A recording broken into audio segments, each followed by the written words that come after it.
Winston, we have liftoff, man. I mean, we are now taken off as a class. And so welcome, good evening. I'm Pat Borowski, your district governor-elect. And welcome to the district's very first virtual pre-pets program, which will lead to a virtual CPETS program, but we'll talk about that in a minute. I want to introduce the core team. And of course, Dr. Deborah Jackson will be our speaker, but additionally we have District Governor nominee Sheila Brennan, who will be following me as your district governor. And she is going to be working on the questions and keeping those. And of course, we have Rich Story, who is our tech advisor and administrator. And we also have Dave Borowski over here on the side, who just picked up a bottle of wine. No, I'm just kidding. Who's taking notes, and he'll periodically pop up to take pictures. So, real quick, the space theme. I guess you're wondering why I'm talking about Team Galaxy. My district governor class, every class kind of has a team name, and they have been very creative names in the past, but we decided that we wanted to have one that lent itself to the activity and the need to grow Rotary. And secondly, for the fact that our class, and you're part of my class, our district conference, Rotary Conference, is going to be in June of 2022 in Houston, Texas. And I completely quashed all the concepts about doing cowboy things because my family in Texas would kill me. So we decided on the Galaxy theme, number one, for that purpose, but number two, our class is very unique. Uh-oh. Her computer freezes. Her computer is, yeah, she's having, it's unstable right now. She'll be right back. She'll be right back. In the meantime, please continue to put your name and club name in the chat box. That means that we are facing situations like the first ever virtual program here for pre-pets ever. The second part of that is that as we begin our leadership term, we will be coming out of a pandemic. And so we know that nothing will go back to exactly the way it was before COVID. And we have to see the benefit and the opportunities within that challenge. So that's kind of the reason for that. So welcome. And this is a participatory thing as we go through this. You know, this is a first ever, so we need your feedback.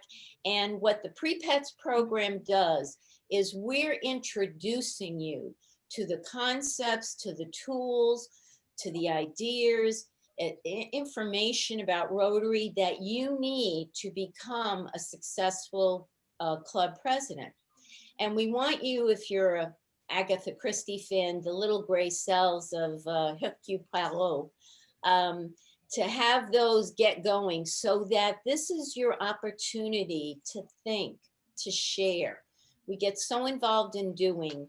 A lot of times we just do what's always been done because the momentum carries us. I want this to be your time to pull back and think about, gosh, is what we're doing still okay? Are there new ways to do this? And I want you to really start thinking about, what do you want your club leadership legacy to be at the end of your term? I know one of mine for my term is that I want to build a district and clubs that have competent and confident leadership so that they can go out and really accomplish a whole lot more. With that, I just want to say one last thing. Please put on your calendars March 5th and 6th of 2021. That is going to be the Chesapeake Pets program. This is the Big Kahuna Rotary mandated leadership program. They take attendance, both Chesapeake Pets and all of the district governors are held responsible to assure that all their club PEs are there. And Rotary also has a mandate directly to clubs that they are required by virtue of your charter to assure that every year your president-elect, whether that is a new person or the second term of a 2-year club president term, attend.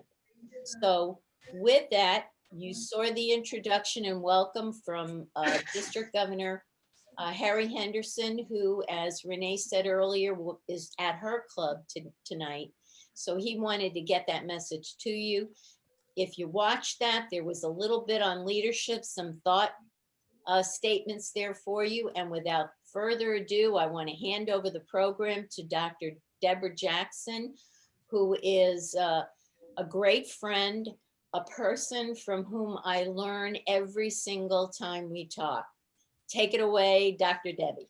Well, welcome and thank you, Pat, for that awesome introduction. I would love to say I meet that challenge, but we don't. We learn from each other, and that's what we should be doing. So I want to say again, welcome to everyone. We're going to have a great time tonight. We're going to just sort of hang in there, but you're investing in yourselves. The district is investing in you because we believe in you. And we're going to function as we learn about how do we become even stronger leaders. And as I said, stronger. You are already leaders. You're here. You're in the role. You're in the seat. So you are leaders. But we all could stand a little tweaking from time to time. I myself, as a career educator who's retired, I've been retired 5 years, and believe it or not, I still attend conferences on leadership, just because I still want to feed myself and invest in myself. So thank you. Here's how I like to operate. And I'm going to have you bear with me as we bring up, because we don't have a lot of time. So, okay, bear with me as we bring up the PowerPoint. Can everyone see the PowerPoint presentation? Mm-hmm. Just give me I know you're muted, so just give me a thumbs up. Thank you. Yes. All righty. We only have 45 to 50 minutes for tonight. So, and we know we can't boil the ocean, and the ocean is large, so leadership is a huge topic. So we're just going to deal with a couple of aspects of it. I commit to you, though, that I will try to get to any questions that you might have. If I don't, given the time, I commit to you that you can contact me via P-mail. I'm in DACPG. Feel free to email me anytime. I will get back to you, and we can continue to walk through leadership and what it means and what it's all about. Okay? I know you're tired of Zoom, and as soon as we get this going, okay, I know you're tired of Zoom, as I just said, but I thought we still need to laugh tonight. We still need to feel good about what we're doing. So, and I know if you've been listening to the news, you hear a lot about people who forget to get dressed when they go on Zoom, because we're so accustomed now to just kind of getting up and doing our thing. But we know it is what it is, and we're in a virtual space. It's the only way we have to operate. So I will promise you tonight that I will honor and respect your time and get you out promptly, if not before 7:30. So we're going to make the best of it and move forward. So our outcomes for the evening.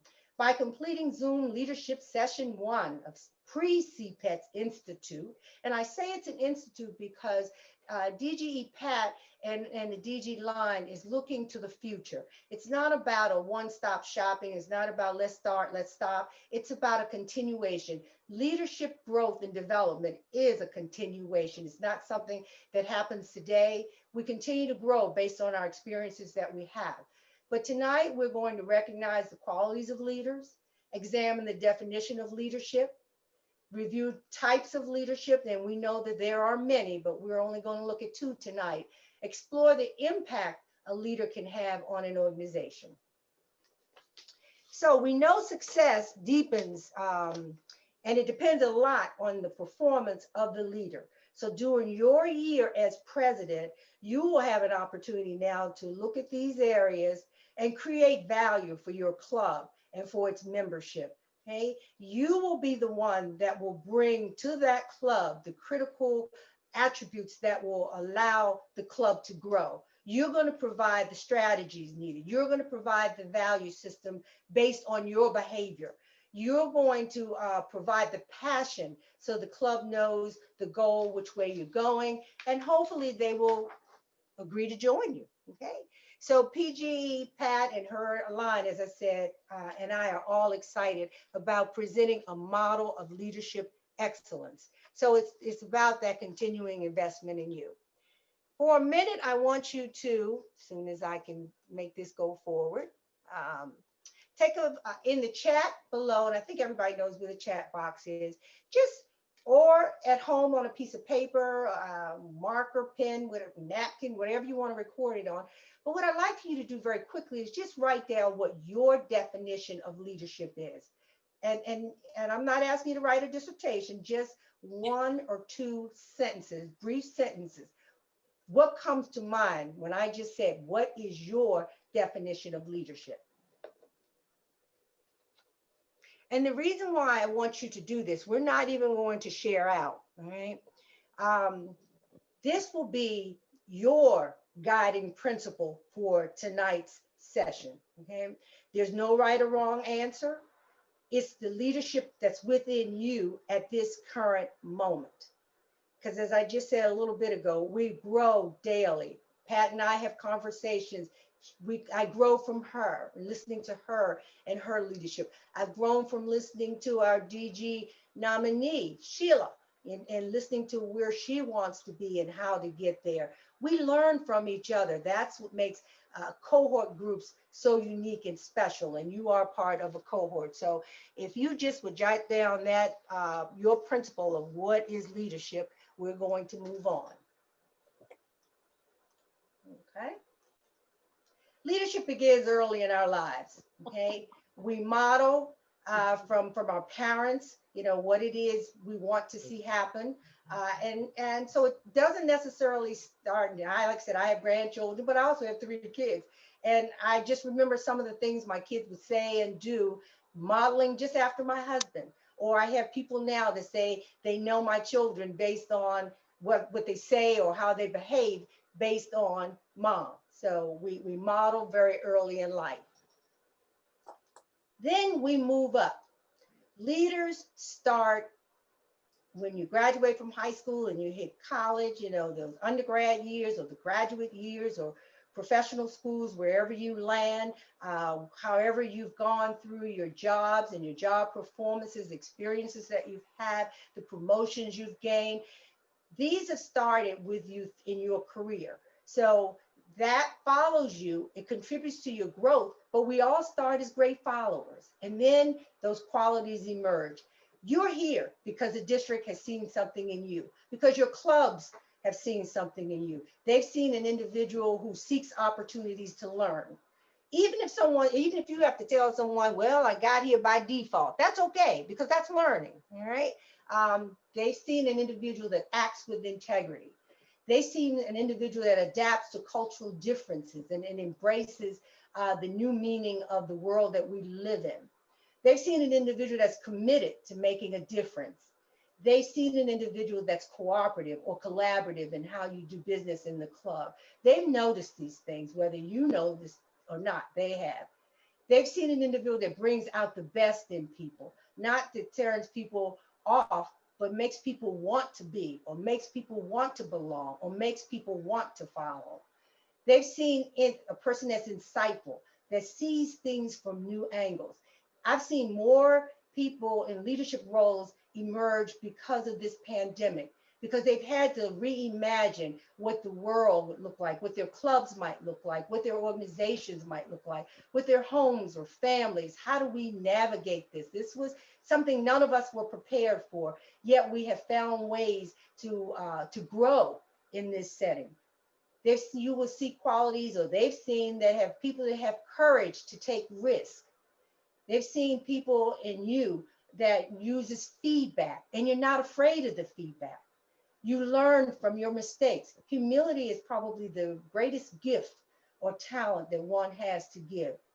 and they've seen a strategic planner. So they know I want to follow that person because that individual is going to get me or get us to where we need to be. So having said all that, leadership, quick definition. Now we can, again, I said we're doing this in 40, 45 minutes. These are topics that we could do over the course of a couple of weeks or a month or a year, which you probably will because you have several sessions monthly throughout this time. So the definition we're going to be operating from is leadership is the expansion of a person's capacity to be effective in the role or the processes that they are engaging in. Leadership occurs among people. It involves the use of influence. Leaders are influencers, and it's used to help attain a goal. So if you have it, and DG Pat has already said, be thinking about your year. What is it that you want to see happen? What is it you want to not necessarily change, but it further enhance or build on? You need to go into the role of, with those things in mind. Okay? So rock solid leadership, what is that? And we talk about leadership, and we know that there are many, many, many, many types of leadership that people can engage in. We've heard of autocratic leaders. We've heard of bureaucratic leaders. We've heard of charismatic leaders. We've heard of democratic leaders. A lot of those are situational. Some pieces have some pieces of things that one piece and may not have that of another. But it is all about taking care of and influencing others that you want them to follow you and follow your vision. I want you to think of leadership and a vision as a camera. You're looking through the lens of a camera. If you look and think about this, when you look through the lens of a camera, you see nothing else but what you're focused on. So if you take that and you think about it, as a leader, you have learned, and as I said, everyone on you, I'm not going to say you all don't understand this because you're all leaders. You have learned over time in your careers and the experiences that you've shared, you've learned how to really navigate that and to produce ways to, filter out some of that. So management is a part of leadership. I won't say that it isn't, it is. But it's about coping with complexity. But leadership is about coping with change. As a former high school principal, I could teach my administrators how to go out and check buses in, go down to the cafeteria, make sure we have a great schedule. But when it came down to other things like navigating kids into classes based on their strengths, based on who they are, that required another level of thinking and change. So leadership and management, they work together, they overlap, but they are different. So the leadership is instilling or inspiring people. And again, I don't have to tell you that, you already know that.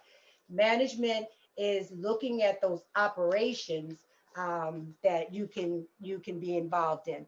It's all about, it goes beyond that. It goes to agency. And a lot of you have heard the term agency, but not in reference to a business or an organization, in reference to people.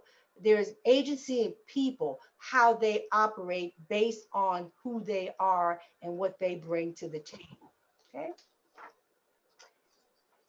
Here's something, this is an activity I do want you to look at. I want you to look at these leadership versus management qualities. Okay, on the left, you have the leadership qualities. On the right, you have the manager qualities. I want you to think about yourself right now and look at the bottom of your screen. I think Rich and I found it for you, so let's hope that it. You should see something that says annotate. If you see it, give me a thumbs up. Great. I'm waiting. Click on that. Once you click on it, you should see a series of things. Something that says mouse, select, text, draw, stamp, spotlight, eraser, format, undo, redo, clear, and save. You should see all those things. I want you to click on stamp. Once you click on stamp, you should see an arrow, a check mark, an X, a star, a heart, and a question mark. What I'd like for you to do is let's do the first round. The first round, I want you to think about the qualities that you think you currently possess. You currently possess. And I want you to use the heart.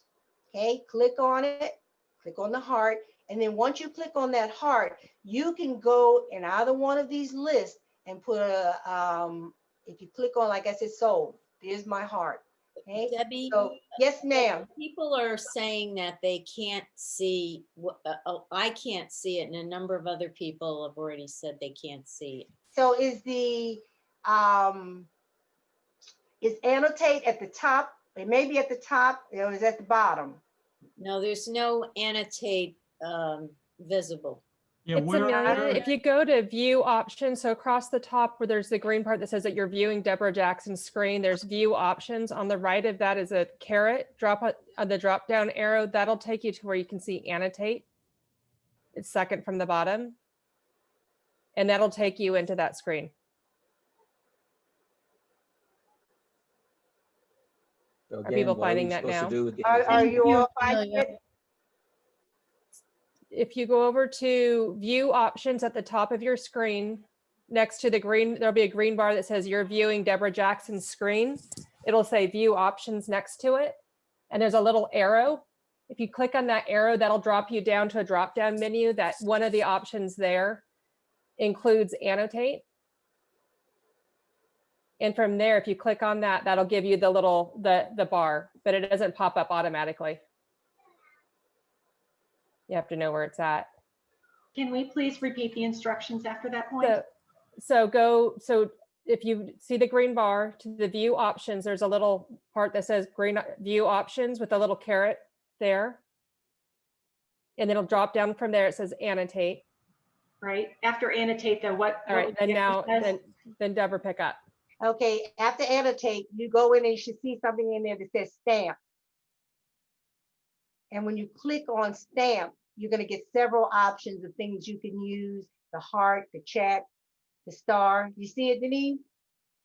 Great. Okay. Then you click on that heart and then find all the things you think apply to you and place that heart. And they're coming on, so thank you. A lot of people, great, great. Now remember, you might not have everything, but but you should have several of these.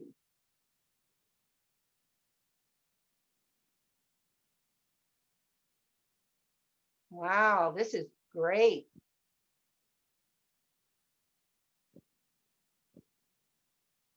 They're still popping in, so I'm waiting so we can do round two.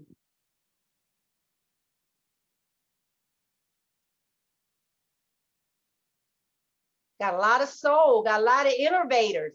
Pat, I hope you and Sheila are looking at this. A lot of courage here.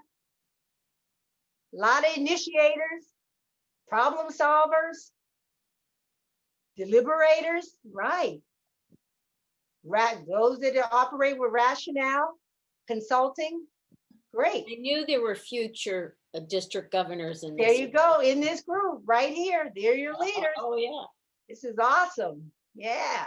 So now here's the second round. Although we might not need a second round because I was going to tell you to go back up to the stamp and just use the check mark and or whatever else you want to use, star check, whatever you'd like to use, and highlight those things that you feel you personally would want to work on over the next few months as you prepare for the presidency.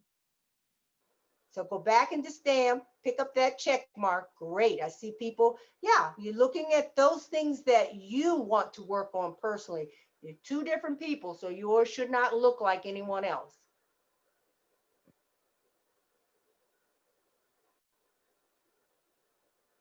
A lot of people got to work on courage. That's not unusual. You should be afraid every time you go before your club or your board, because that will make you operate from a very different mindset. If you always feel nervous and unsettled, it's fine. Inspiring. Okay, that's great. I'm sure you have some ideas you just need to work on now. How do I communicate those ideas? Consulting, those are the things that you can work on. Problem solving, okay, again, those are things you can work on. All right, great. All right, so we're going to move on from here.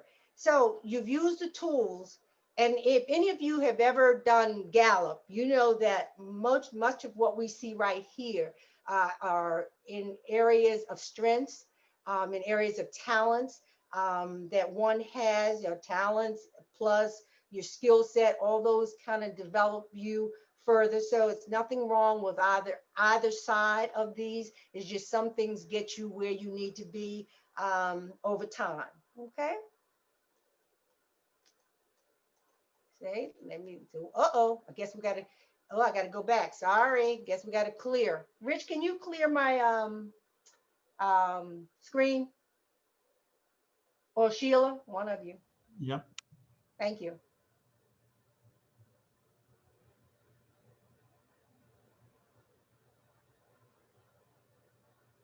It's just not, is it not letting you do it? Yeah, it's not letting me do it. We can each clear our own at the top in that same bar, it looks like. Okay.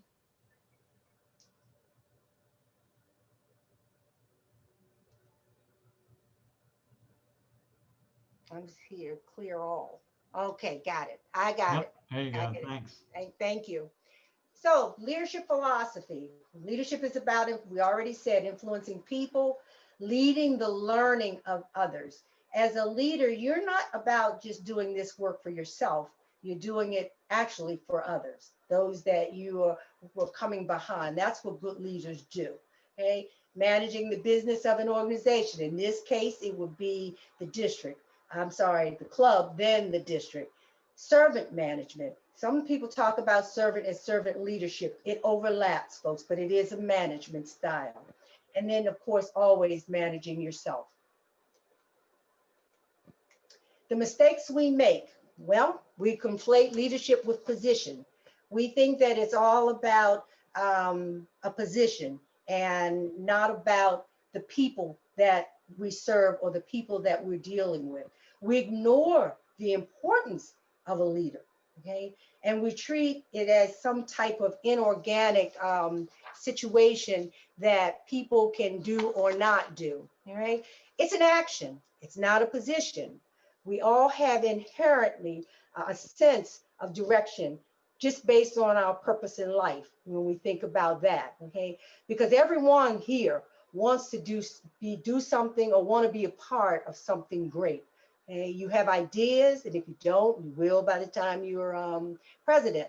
Okay? However, when leading, you have to be very clear so that you can bring that focus into clarity and into the, into the vision that you have. Again, take it back to that camera. You got to eventually know how to ignore all the distractions that will happen to keep you focused. So there's a leadership development coach that's out here, Dan Chase, in 2015. He said to really be an effective leader, you really do have to give a damn about something that you're doing. Okay? If you don't, this is what happens. This is exactly what it looks like. Okay. Two types of leadership. You've heard a lot about these two because you hear about it a lot. Transactional and transformational. Transformational is probably the one that we use the most in our work, in our clubs, because we need to think transformationally. We're a volunteer organization. We can't require or demand anyone to do anything. Even with an ask, we have to be careful in how we communicate that ask. Before commenting, you'll find that you'll be asking yourself around, is this the truth, what I'm saying? Is it necessary for the good? Is it kind to even say it? Okay? In this virtual space that we're operating in, We have found that to be especially important because when you're communicating virtually, it's very different than face to face, and things oftentimes get awkwardly, communicated. So when we look at transactional, you see the difference between that and transformational. We'll start with transactional, okay? Managed by exception or rewards. Here is where, and you've seen this happen pretty much on your jobs, or other things that you offer rewards for, or you do evaluations for, where you have followings, but you have to discipline them for whatever the reason. So we can dangle carrots out there for folk and build and get them to do things, but because we are a volunteer organization, we don't have that luxury. So we have to look at ourselves, our behavior, and how we perform. However, there are environments, and you know these environments, in which we have to have transformational leadership. And those would probably be, when you think about law enforcement or the police and fire department, some of those high risk areas require transactional leadership. When I was a principal and we had to look at our emergency plans in the school, there are some things that were non-negotiable for myself and my teachers. When we have a lockdown, there was no negotiating whether or not that door to the classroom would be locked or unlocked. It will be locked. There was no negotiating that. So when you think about high stake, high risk areas, you will have to oftentimes have some transactional leadership, but that pretty much won't occur in our Rotary clubs. At least it shouldn't be. We should be more or less looking at the transformational types of leadership. And these are the areas that we'll just kind of quickly review tonight. Okay? So when you think about leadership here, this is more of a team or collaborative approach. These leaders, you're inducing people now to act a certain way and to follow you. You're going to be using motivation, inspiration, addressing wants and needs of the club members and their aspirations and expectations. DG Pat gave you her aspirations for what she wanted for you in her investment in you to complete this program prior to you going to CPES or prior to you, stepping into the role of leader, okay? This is where we look at where leaders find themselves along various continuums, okay? So this was based on research in terms of looking at those kinds of things. Now, they're effective in a lot of nonprofits, probably do a lot with transformational leadership as well. But it is that team approach. Okay? The first one is idolize influence. Here, it's about modeling. It's about modeling, good behaviors, not about changing someone's behavior by saying we're going to do this or that or whatever to them. We're going to consider the needs of the individual.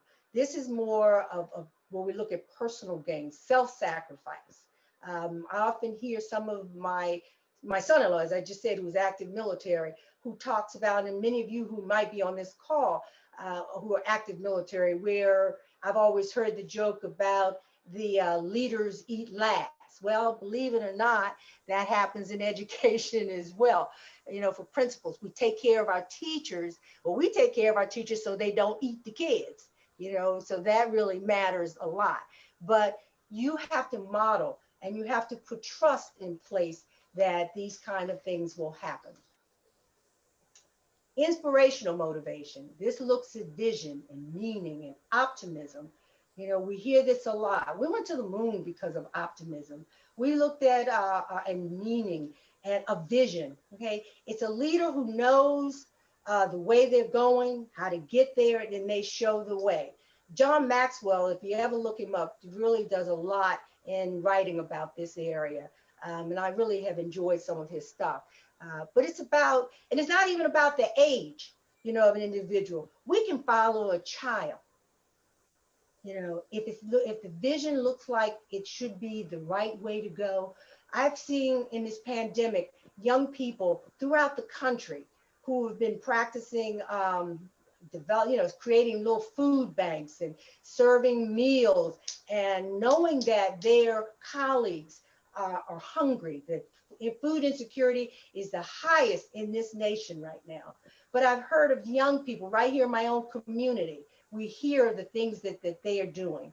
So it isn't, and you want to get out there and you want to help them out. So it's not even about the age.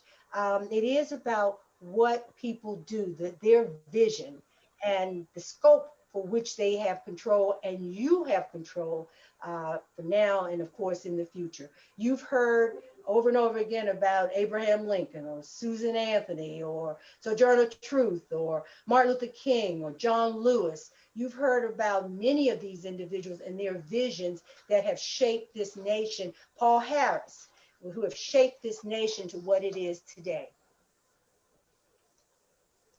Intellectual stimulation. Okay. Oops, gotta go back. Let me go back. Sorry. Click too fast. All right. New ways of viewing problems, old problems. And the reason why John Lewis is here, because as we look at social justice in our nation right now, we are looking at new ways of viewing this problem. We've been dealing with it for decades, and we find ourselves here again. But we're questioning, we're asking about assumptions, and where is that leading us, or where do we need to go? We have to be able to make some decisions and not be afraid to make the decision and tolerate mistakes that we might make along the way, because we have to do something and maybe do it differently. Again, you hear a lot today about reimagining our world. Well, that's where we are. So John Lewis has said, never, ever be afraid to make some noise and get in trouble, necessary trouble. So we have to disrupt the system sometimes in order to be innovative, okay? The work of leaders is about change. If you really practice leadership, it is about change. And it's connected with that whole process of disruption. Computers disrupted our way of life. And they continue, the cell phone continues to disrupt how we do business. Thank you for the heart. Individual consideration, we're looking at efficacy. See the whole person, recognition, offer courage and sacrifice. This is important, right? When we think about leaders and all the interactions we've just been talking about, in this particular one, the individual themselves understand their own concerns and they understand what needs to happen, and they have to put themselves out there. And we saw on the other list where we had a ton of hearts around courage. And I thought, yes, that's what you want to see, because that's what's going to move us forward, is the courage to take risk. You're going to say something that's going to ruffle some feathers sometime, but don't be afraid to do that. Just know that if you're saying something for the right reasons and not for the wrong reasons, so you got to know the difference between the two, you should be okay. So I want you to think about that. This is about motivation here and trust that comes out of this particular area. Servant experience. Now, of course, this is where we are for the most part because of who we are as a nonprofit, as no one that has any real power. Okay, we can't force anybody to do anything, but we can lead by example. We can show people why the job is important. We can show people or get them to be encouraged through collaboration and engagement. We leave nobody behind. We take everybody with us. We help our clubs grow and develop. It doesn't matter whether you're a club of 10, 20, 50, or 100 or more, okay? You want to care for your club members personally. Each one, as a president, this is your family. You care about, even if they disagree with you, that's okay. Because probably something they've said or done over time, you can appreciate. So you connect with that and you care about every one of those members. You ask for feedback about how you're doing. As a principal, I was never afraid of my evaluation. I mean, my evaluation from my staff in my community, because I knew 20% of my whole staff wasn't going to agree with anything I was doing, and that's okay. But 80% were doing the right thing. And I wanted to acknowledge them in hopes that we could move the school along, which is what we did. So throughout history, you've seen great examples of servant leaders. And I've listed some there. If you take a look at them, you've probably heard the names. But their core here is people. Now we go into what to avoid. The extremes to avoid, we just said transactional is probably less than what you want to aspire to. But transformational, no idea is too big for a transformational leader. Because if you can get people to pay attention to you, join your bandwagon of what you're trying to do, you're going to change that culture in the way that you want to see it in a positive way. Okay. Remember I said John Maxwell, if you look him up, he says, man does not live on bread alone. And I know you've heard this before, but he did say sometimes though, you need a little buttering up. So you make these things happen just by doing that. The greatest discovery in life is self-discovery. So that's what transformational leadership is all about. What makes leaders successful or derail? You know, I never like to do, I am an adjunct at the University of Virginia. I teach leadership development in the master's program in ed leadership. And people always say, I need to see the research. Well, here you go. Okay. So what I'm showing you here, this is information from the Center for Creative Leadership. So if you ever get a chance, actually, I'll tell you, if you ever get a chance to do a week with them, which I did, Fairfax County paid for me to do a week with them. This has been many, many years ago. It was the best time I ever had in Greensboro, North Carolina. But research on success factors, the ability to develop or adapt, 55% if you can practice the things that we've talked about. Establish a strong collaborative relationship with your clubs, 50% get you where you need to be. Intelligence, of course, you got to know what you're talking about. So don't get up there and talk about stuff that you don't have a clue. And if you really don't have a clue, just avoid the question and move on, okay?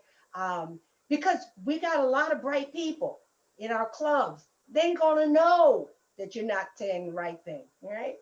Consistent, exceptional performance, 45% if you practice some of the things we've talked about.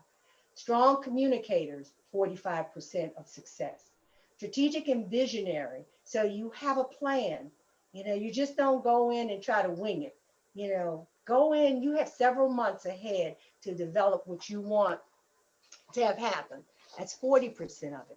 Ability to lead and to build your team is 40%. Okay. Business and technical expertise, that gets into 35%. Non-authoritarian, you don't have to worry about even worrying about that in your club because that ain't gonna happen, but it's only 25%. Okay.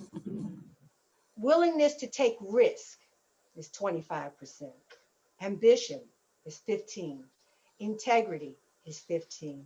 And skilled at managing up is 15%. So you can always manage up and from behind. You can do this. That's what leaders do. What causes you to, to fall off that success train? Inability to develop or adapt. Okay? 60% can get you, that can get you there.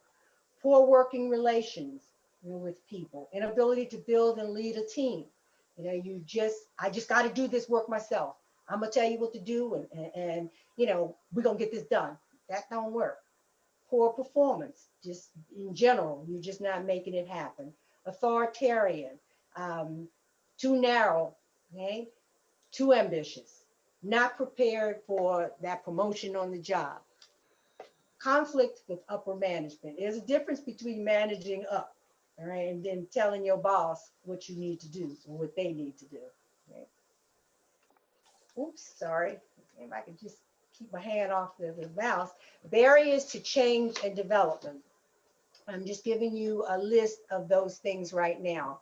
And there are many, and they're kind of small. I was hoping I could stretch this even larger, but you can see them. These are the kinds of things that get in the way, of your growth and developing or further developing as a leader.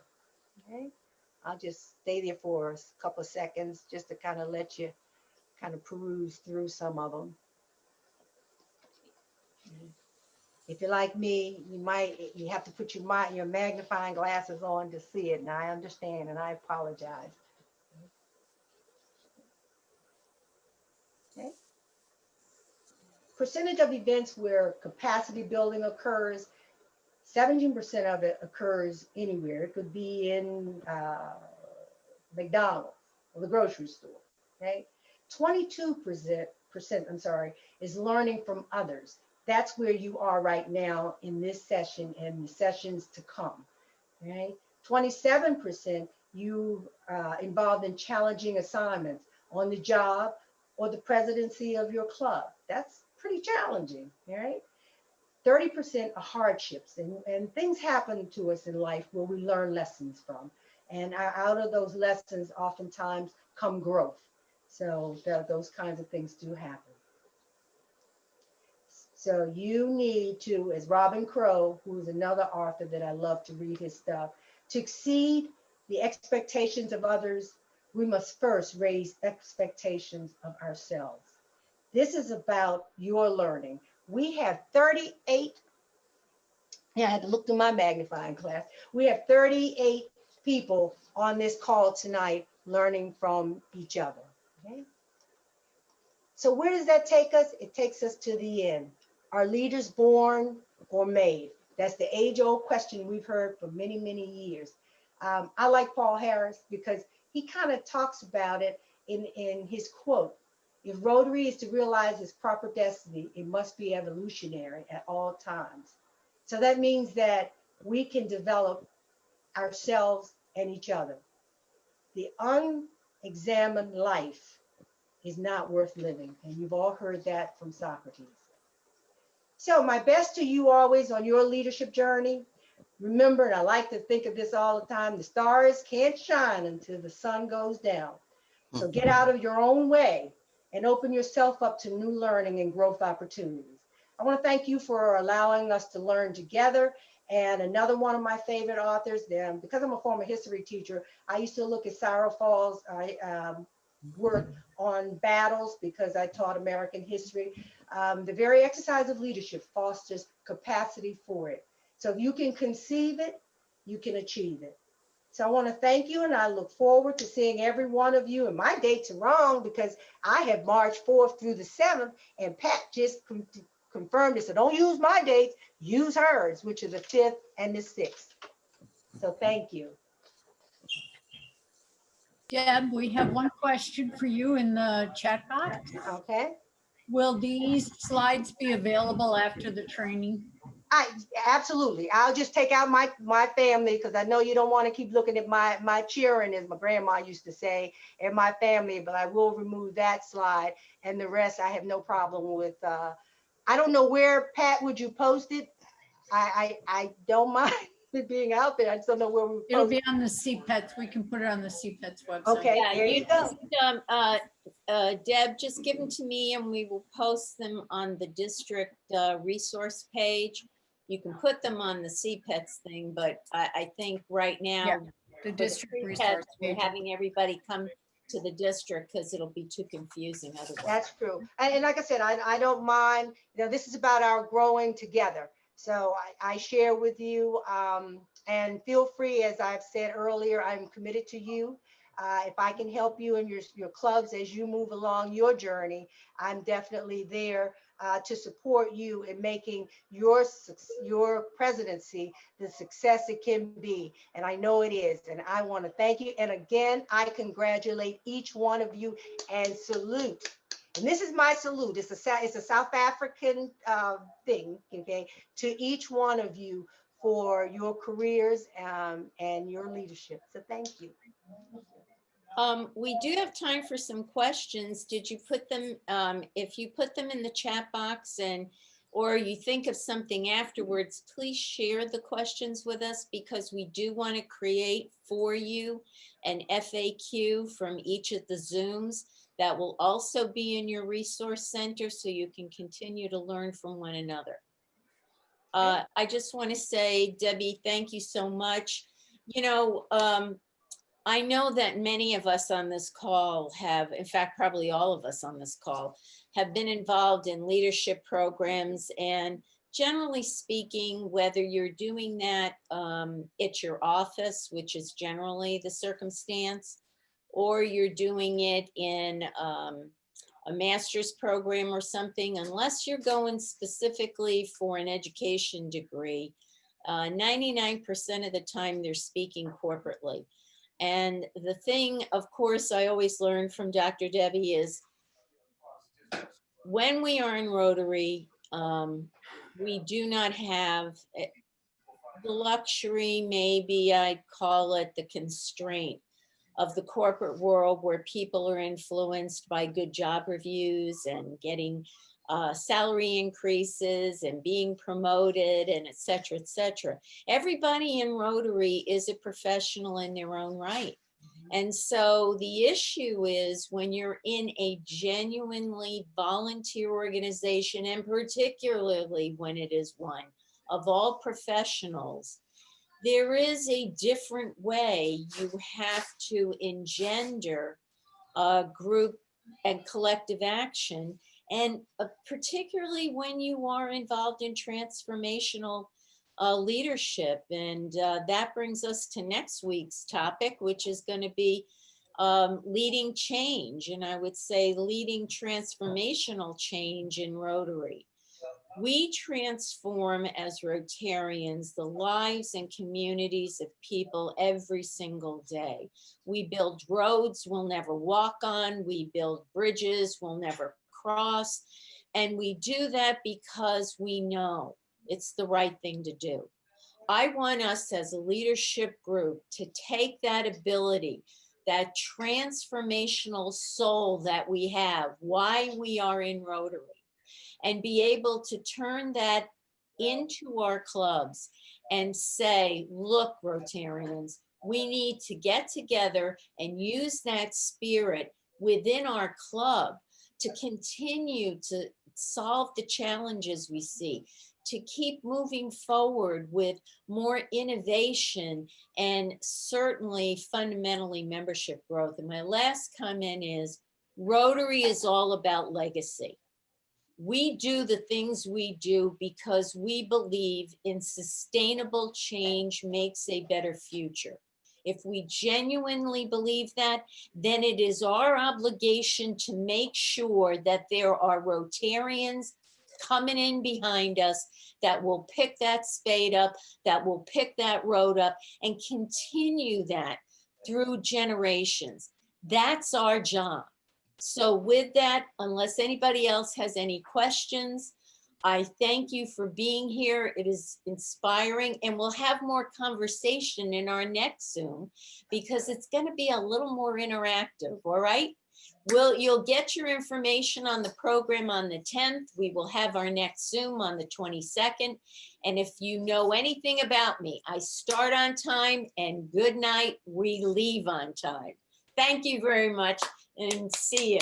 Take care.